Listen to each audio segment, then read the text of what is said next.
రాష్ట్రానికి మంచి జరగాలి, కానీ సమస్యలు కూడా బోలెడన్ని ఉన్నాయి. నేను మొయ్యలేనంత భారం ఉంది, ఆ విషయం కూడా మీరు గుర్తుపెట్టుకోవాలి.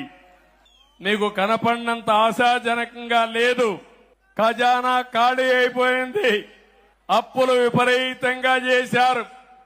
చాలా మంది అంటున్నారు, నువ్వు ఎట్లా చేస్తావు, నీ దగ్గర డబ్బులు లేవు కదా అని. ఉన్నదే నాకు మనో సంకల్పం, మనోధైర్యం. కష్టాలున్నాయని పారిపోయేవాడిని కాదు. 40 ఏళ్లుగా ఆదరించిన ప్రజానీకం 5 కోట్ల మంది కోసం, మీ భవిష్యత్తు కోసం ఎంత కష్టమైనా పడతాను, ఎంత భారమైనా మోస్తాను. తిరిగి ఈ రాష్ట్రాన్ని గాడిన పెట్టే బాధ్యత నాదని మరొక్కసారి మీ అందరికీ తెలియజేస్తున్నా. ల్యాండ్ టైటిలింగ్ ఆఫీసర్ ఉంటా అంట.